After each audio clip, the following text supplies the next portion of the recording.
मकर संक्रांतीच्या दरम्यान पतंग उडवण्याची परंपरा आहे। गेल्या काही वर्षांपासून चिनी नायलॉन मांजामुळे अनेक जीवघेणे अपघात होतात। या नायलॉन मांजाचा सर्वाधिक फटका बसतो तो दुचाकीस्वारांना। टू व्हीलर्स चालकाला हेल्मेटचं संरक्षण असलं तरी ते गळ्याला आडवं येणाऱ्या पतंगाच्या मांजाला रोखू शकत नाही। आणि यावरच नागपूरमध्ये काही सामाजिक संस्थांनी सेफ्टी केबलचा पर्याय शोधलाय। नागपूर पोलिसांच्या मदतीनं काही टू व्हीलर्स चालकांना ही सेफ्टी केबल बसवून दिली जाते।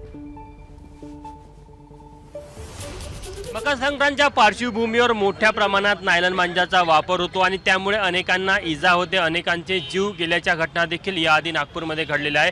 याच पार्श्वभूमीवर नागपूर पोलीस आणि रुमवी फाउंडेशनच्या वतीने आपण बघू शकतो की जे दुचाकी स्वार आहे त्यांच्यासाठी अशा प्रकारे सेफ्टी वायर दुचाकी समोर लावली जात आहे आणि रुमवी फाउंडेशनच्या वतीने हे उपक्रम आणि नागपूर वाहतूक पोलिसांच्या वतीने हा उपक्रम शहरामध्ये सध्या सुरू आहे।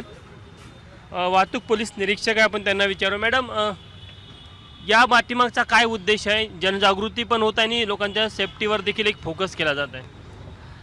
माननीय आमचे पोलीस आयुक्त आणि DCP ट्रॅफिक सर यांच्या मार्गदर्शनाखाली ही मोहीम सुरू आहे। आपण बरेच वर्षात बघतो की बरेचशा नायलॉन मांजामुळे लोकांच्या जीवावर बेतते आणि त्यांचा जीव जातो।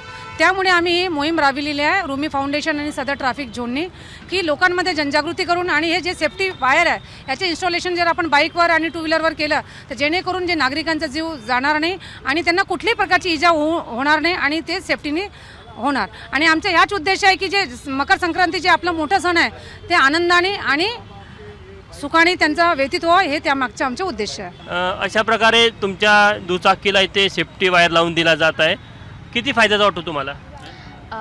खूप सारे केसेस येत आहेत ज्याच्यामुळे जिथून आपल्याला समजून येते की खूप लोकांची म्हणजे सिरियस कंडिशन झाली आहे मांजामुळे, गळा वगैरे आर्टरी वगैरे ला हार्म झाला आहे। तर खूप जास्त हेल्पफुल आहे, जीवाची सुरक्षा जास्त भेटते याच्यामुळे। आपण बघू शकतो की कुठेतरी या माध्यमातून जनजागृती व्हावी आणि जे नागरिक आहेत त्यांनी स्वतः देखील कशा प्रकारे काळजी घ्यावी यासाठी नागपूर पोलिसांचा हा उपक्रम आपल्याला नागपूरमध्ये पाहायला मिळत आहे। कॅमेरामॅन अतुल हेडेसह तुषार कोहळे, ABP माझा, नागपूर।